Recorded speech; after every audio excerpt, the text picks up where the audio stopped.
On s'intéresse à votre quotidien en vacances pendant cet été sur Europe 1. Marcel Ichou est avec nous donc ce matin, médecin généraliste. On va parler de l'eau quand on voyage à l'étranger parce que l'eau peut véhiculer un nombre assez impressionnant de maladies. Il faut évidemment donc boire de l'eau potable et saine si possible lors de ces voyages. Mais il y a quelques conseils et tout d'abord quelques précautions à prendre, hein, Marcel Ichou. Il y a beaucoup de précautions à prendre. Il faut d'abord savoir que l'eau est le milieu primordial. Savez-vous combien nous avons d'eau dans notre corps? Je ne pose pas la question à Jean-Michel. Il connaît ça par cœur. Jean-Michel, ouais. Ça se compte en litres. Non, en pourcentage. En pourcentage, 70%. 60%, 65%. Non, vous n'êtes pas là. Moi, j'en ai beaucoup, c'est pour ça. Ouais, non, mais lui, il a du vin rosé. Il a beaucoup de vin rosé dans le corps. Donc, vous imaginez, l'eau est vraiment le milieu primordial dans lequel se développe l'ensemble des organismes, et notamment des organismes sains comme les nôtres, mais aussi, pardonnez-moi l'expression, mais des petites saloperies, des champignons, des bactéries pathologiques, le choléra, les virus, etc. Donc, l'eau vraiment peut être malsaine. Et dans les pays comme la France, les pays européens, les États-Unis, il y a un traitement de l'eau qui assainit l'eau, même si parfois, notamment en Espagne, elle n'a pas très bon goût, elle est très chlorée. Mais malheureusement, dans certains pays, ça n'est pas fait et l'eau véhicule énormément de maladies qui peuvent être banales. Tout le monde connaît la tourista. Vous avez bu une eau avec des bactéries et vous avez la diarrhée pendant quelques jours. C'est pas dramatique, mais ça peut être le choléra, la typhoïde, enfin des tas d'autres. Mais c'est vrai qu'en France, on a l'habitude de boire l'eau du robinet, hein, parce qu'elle est tout à fait consommable, l'eau du robinet en France. Oui. Et le réflexe, il faut faire attention donc quand on est à l'étranger. Alors, quand vous êtes à l'étranger, il ne faut pas boire l'eau du robinet. Et il faut boire une eau qui est embouteillée au sens réel du terme.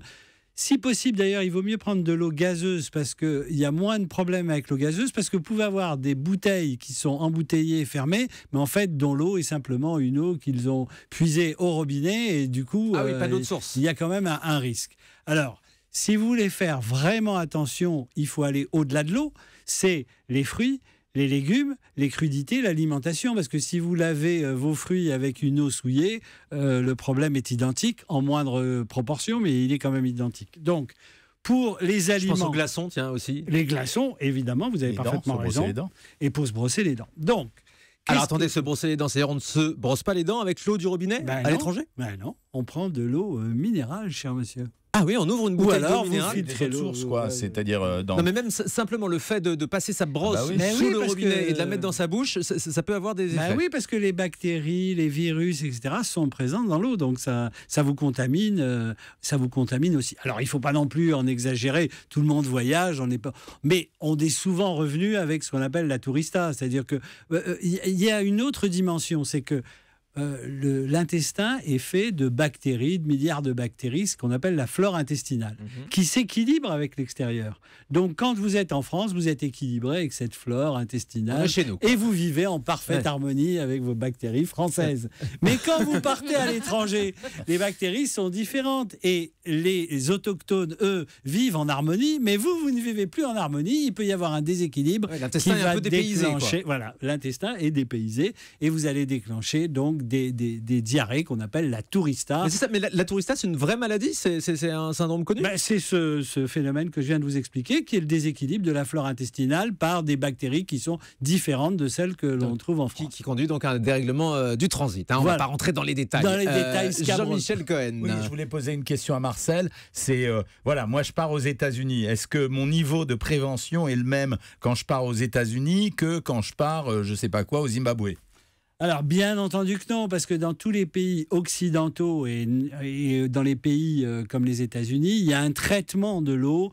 L'eau, il y a un niveau sanitaire et sécuritaire qui est assez important. Donc, il n'y a aucun souci à prendre de l'eau. Mais dès que vous allez dans des contrées où les moyens sont moins importants et les niveaux sécuritaires sont moins importants, oui, il y a un risque. Donc, partez plutôt aux États-Unis. Y compris des grandes destinations de vacances. Je pense, je sais pas, la Thaïlande, par exemple, tous les pays d'Asie. Thaïlande, l'Inde, l'Asie, les pays d'Afrique. Il y a des risques vraiment dans tous ces pays. Et en Europe?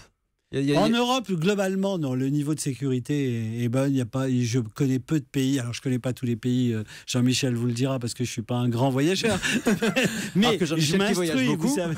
Alors que Jean-Michel, en Europe, on peut boire l'eau du robinet Oui, aussi, en fait, généralement, la qualité de l'eau, elle va dépendre de deux choses. Le niveau d'éducation globale du pays, c'est-à-dire le pays est-il vraiment performant? Est-ce qu'il est technologique? Bon, par exemple, on vient de parler de l'Europe, des États-Unis, le Canada, etc. Et le deuxième facteur, c'est aussi la température. Parce qu'à partir du moment où ce qu'a dit Marcel est exact, la température est très élevée, il y a une prolifération des microbes qui est plus importante. Ah oui, plus il fait chaud, bien plus sûr. il y a de microbes. Et je voudrais rappeler quelque chose. Il y a quelque chose qu'on oublie régulièrement, c'est qu'il y a plein de gens qui vont revenir des pays en général d'Afrique du Nord et d'Afrique, en revenant sans avoir eu de pathologie pendant toutes leurs vacances, et puis qui vont décrire des troubles digestifs un peu bizarres, qui vont survenir pendant des semaines et des mois après, qui vont se plaindre d'être un peu ballonnés, d'avoir pas des vraies diarrhées, des semi-diarrhées, et ça s'appelle les lambliases. Les lambliases, c'est un tout petit parasite, en fait, qui est relativement inoffensif, mais qui conduit à ces troubles. Et l'attitude à tenir, c'est de faire dans ces cas-là ce qu'on appelle un examen coprologique des selles, c'est-à-dire qu'on demande ça au laboratoire et on retrouve ces lambliases. Et après, on prend un traitement de pas longtemps d'ailleurs, et ça s'arrange très très bien. Voilà. Et qu'on chope en buvant l'eau, Jean-Michel? Ah oui, qu'on chope en buvant l'eau, en mangeant des tomates, etc. Parce que ça se niche partout. Hein. Alors Jean-Michel a raison, plus il fait froid, moins il y a de développement de bactéries, etc. En revanche, il y a certaines autres sources, y compris en montagne, qui peuvent être infestées par des larves.